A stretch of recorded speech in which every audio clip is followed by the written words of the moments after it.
What is going on, guys? This is Tyler, and I'm here to go run through this quick little game that I made for assignment 6 for the culinary coding. Right off the bat, you can see we got a nice pause screen here. You have quick game, so if we click this, it would back us out of the game like so, because now we're viewport right now. So now if we go ahead and go back, hit play, go F11. So now we're back in the game. So that button right here makes us quit the game, and if we press P on the keyboard, it'll change us being on the pause menu, just like that. And for my game, don't touch the hot tomato soup was kind of the thing I was going with. So we got our tomato soup, and if you go off the edge, it will kill you, and each time the health bar will be deducted. So for example, we got our first checkpoint right here, so we walk over it. It says checkpoint 1 reached at the top corner of the screen, and let's say we fall into the hot tomato soup, teleports us back to their checkpoint, and we lost some of our HP, but we got back on the checkpoint. So now if we keep going here all the way across,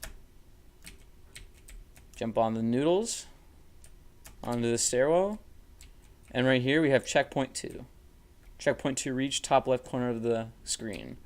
And so now if we fall off here, we lost some more health, and now we respawned here back on checkpoint 2.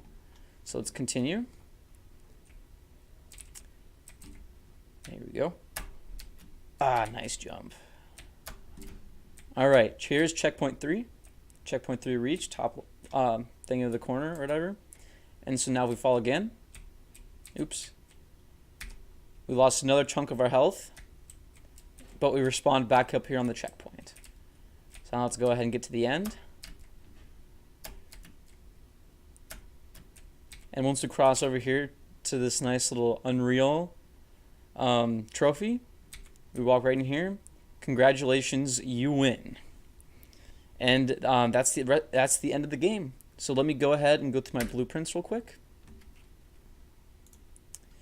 So here we have BP win. This is just the display of congratulations, you win. We also have our BP pause, and we have our BP health bar. And then I'm going to go through the coding that calls each of these widgets. For our moving platform, we just use what we've used in a previous video. It's to give the platform animation moving. Here's what makes it move back and forth.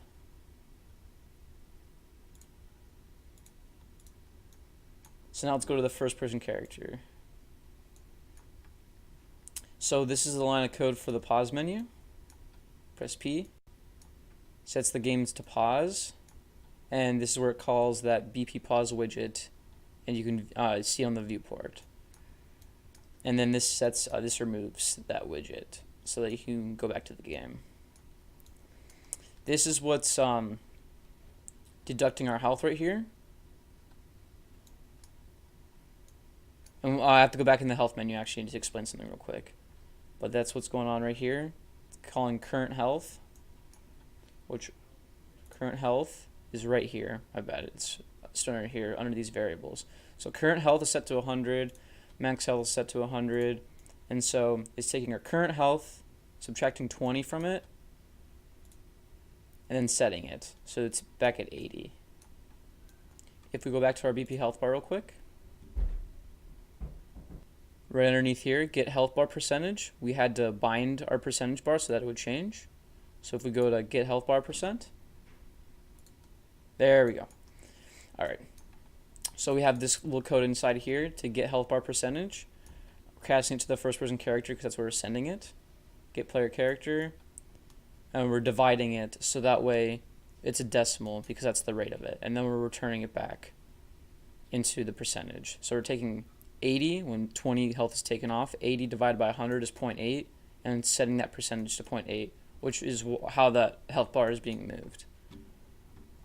So that's how the BP health bar is being moved, so that it goes like up and down when you, or it goes down when you lose health. Next thing, This is what's showing the BP health bar. We're just plugging it straight into the event begin play, and then it goes back into the motion controller and stuff. Pretty simple, right there. And then the first person example map, we have our checkpoint system. So right here we have on actor begin overlap, and each iteration. So if you fall off, it's going to send you back to the beginning, and each of these teleports you to different checkpoints, like so. And this is how the material gets reset. So I'm just going to go through this real quick. So you got the checkpoints 1, 2, and 3. And then you're resetting all the different materials. So that's why they're lighting up when you step on them. And I just did a print string to tell you which one that you reached. And the last one is on, this is the win condition. So on actor begin overlap, the first person character enters the collision box with the win condition. It just shows up BP win widget. And then it shows it up on the viewport. Alright, I believe that's it. And I hope you guys enjoyed.